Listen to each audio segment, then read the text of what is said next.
Oke, sebelum memulai pelajaran pada pagi hari ini, alangkah baiknya kita berdoa terlebih dahulu.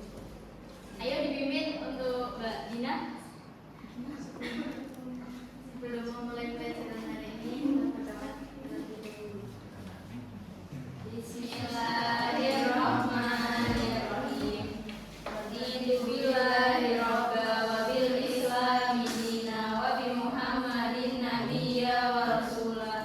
Rabbi zidni ilma warzuqni fahma. Amin ya rabbal alamin. Bagaimana kabarnya anak-anak hari ini? Baik. Baik, alhamdulillah. Sebelum mulai pelajaran pada pagi hari ini, kita akan absensi terlebih dahulu ya.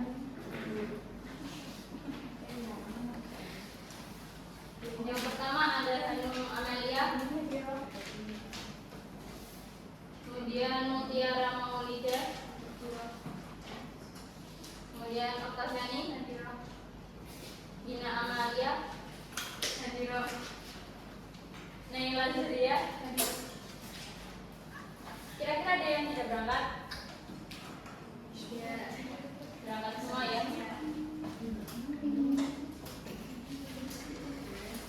Oke, karena masih pagi, Ibu minta untuk semangatnya buat kalian semua ya. Jika ditanya apa kabar semuanya, jawabnya seperti biasa, alhamdulillah, tetap semangat, Allahu Akbar. Begitu ya. Nanti kalau yang nggak semangat, Ibu suruh maju. Karena ini masih pagi, harus semangat semua, oke? Bagaimana kabarnya anak-anak? Alhamdulillah, tetap semangat, Allahu Akbar. Ulangi sekali lagi. Bagaimana kabarnya anak-anak? Alhamdulillah, tetap semangat, Allahu Akbar. Oke, Masya Allah, semangat semua ya. Kali ini ada yang tahu nggak pelajaran kita pada pagi hari ini?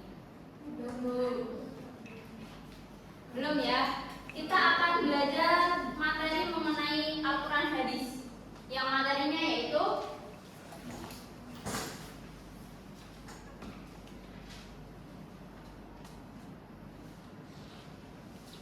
kebenaran penurunan Al-Quran. Nah, jadi teman-teman sebelumnya sudah ada yang pernah dengar pasti ya, karena dulu SD atau SMP pasti pembahasannya sudah dibahas pasti di awal pembelajaran mengenai kapan turunnya Al-Quran,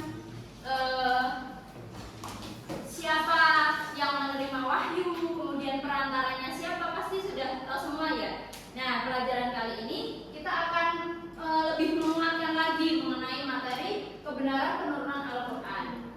Nah, dalam pelajaran kali ini tujuannya yaitu yang pertama, kita bisa menghayati kebenaran Al-Quran, kemudian memahami penurunan dan penulisan Al-Quran secara bertahap, dan yang ketiga ada menganalisis sejarah penurunan Al-Quran. Oke, nah di sini bisa kalian lihat, ada yang tahu itu yang sebelah kanan gambar apa? Ya, buah apa? Buah hiro. Apa hubungannya dengan materi tadi penurunan Al-Quran dengan buah hiro tersebut? Ada yang tahu? Tidak. Masa tidak tahu?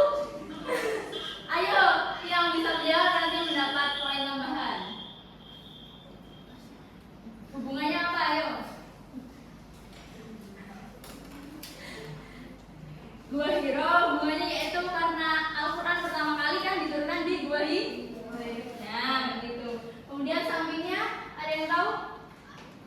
Nah, Al-Quran itu Al-Quran pada zaman dahulu ya, tulisannya tidak jelas, dan sebenarnya zaman dahulu itu Al-Qurannya ditulis seperti di pelepah kurma, di tulang belikat onta, atau di batu, dan dulu juga belum ada harokatnya. Jadi kita ini sangat beruntung pada zaman yang sekarang ini, karena dulu perjuangannya Nabi, para sahabat-sahabat itu dalam membukukan Al-Quran itu sangat hebat.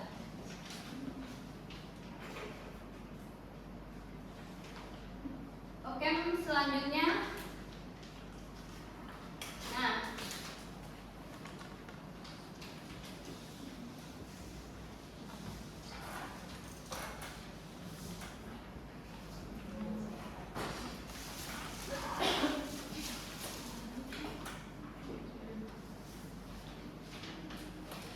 ini tanggal berapa, anak? Satu apa?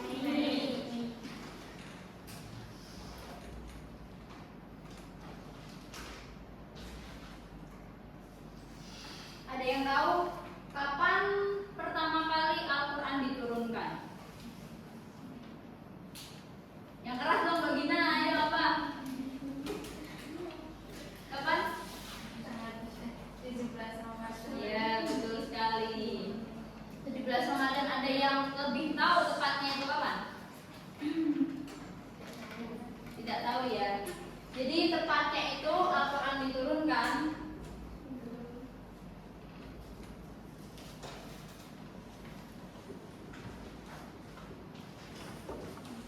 pada 22 tahun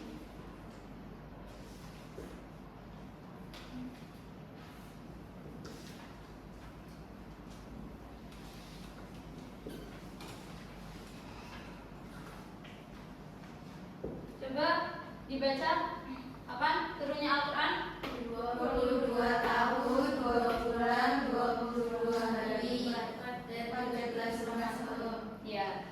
Nah, secara majazi turunnya Al-Quran diartikan sebagai pemberitahuan dengan cara dan sarana yang dikehendaki Allah sehingga dapat diketahui oleh para malaikat di Lauhul Mahfuz dan oleh Nabi Muhammad SAW di dalam hatinya yang suci. Nah, itu ada kata pemberitahuan dengan cara dan sarana yang dikehendaki Allah. Nah, sarana yang dimaksud itu ada tadi pelepah kurma, terus tulang belikat unta. Sedangkan jika tidak ada itu, maka bagaimana Allah bisa turun? Karena semua itu sudah direncanakan oleh Allah. Makanya dengan sarana yang seperti itu luar biasa.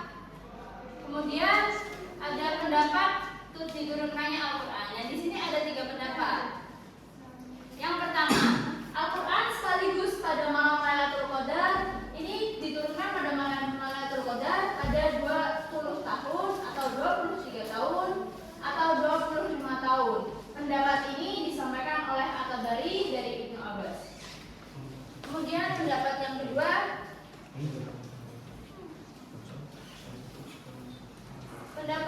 Al-Quran diturunkan 20 kali pada Lailatul Qadar dalam 20 tahun atau 23 kali Lailatul Qadar dalam 23 tahun atau 20 kali Lailatul Qadar dalam 25 tahun.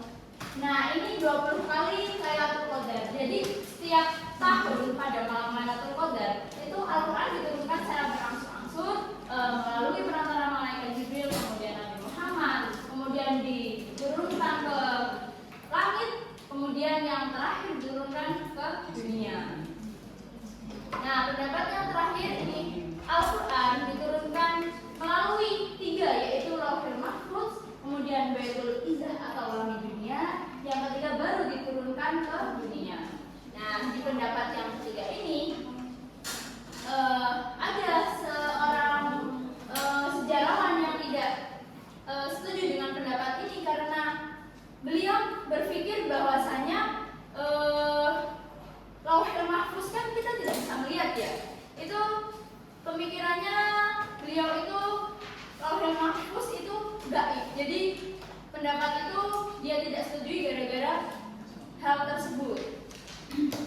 Nah, kemudian yang pasti tadi sudah saya sebutkan dari ketiga pendapat tersebut yang paling akurat yaitu 22 tahun, 2 bulan, 22 hari.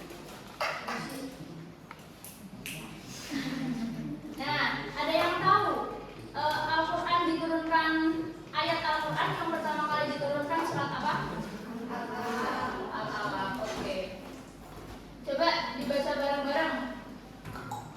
Bismillahirrahmanirrahim.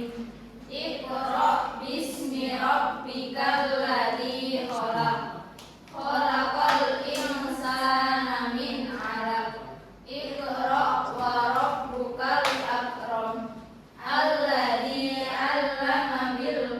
ya'lam. Allamal insana ma lam ya'lam. Baik, selanjutnya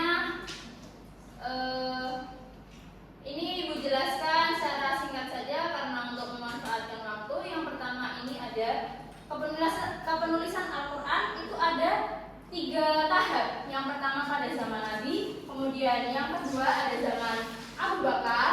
Nah, yang ketiga ada zaman sahabat Utsman.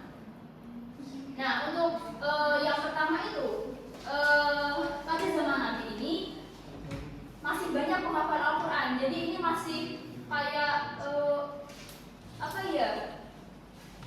Masih kuat lah, sangat berperan hafalan para sahabat ini.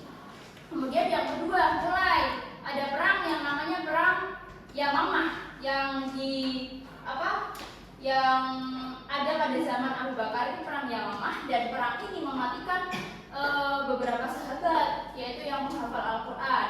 Nah, jadi mulai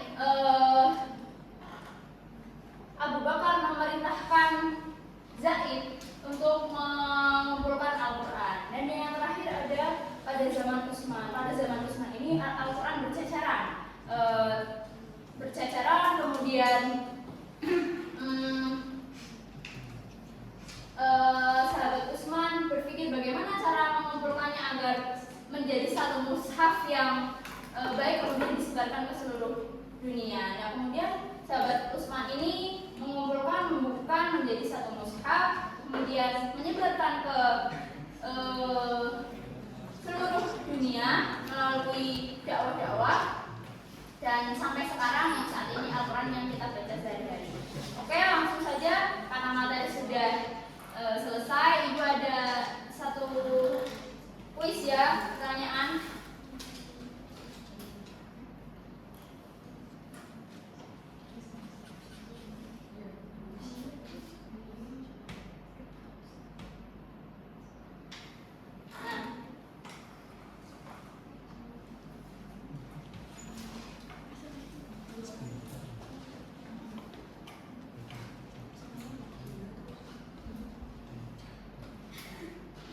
Ini benar nama-namanya.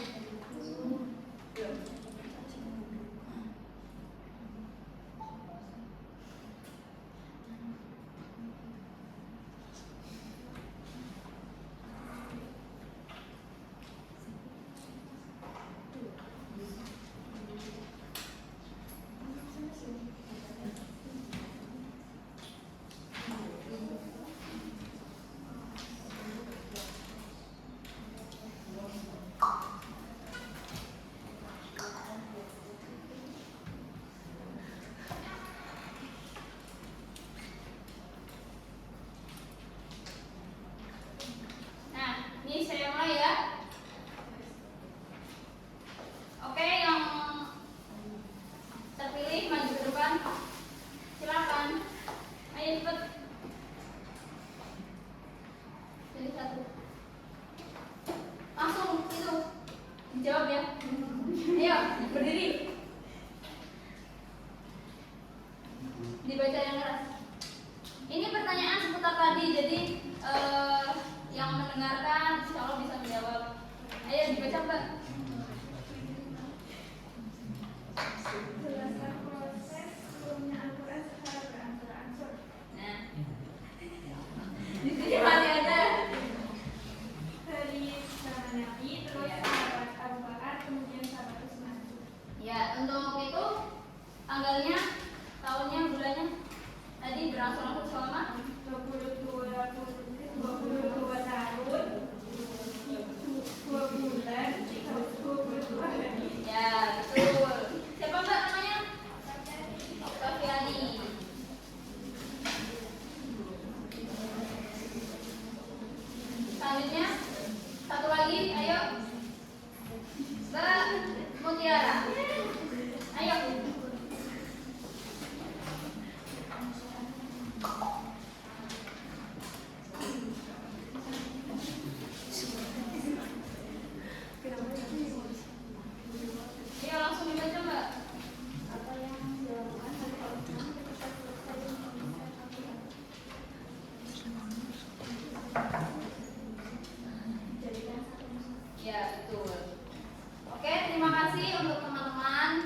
mengartikan Al-Quran. Nah,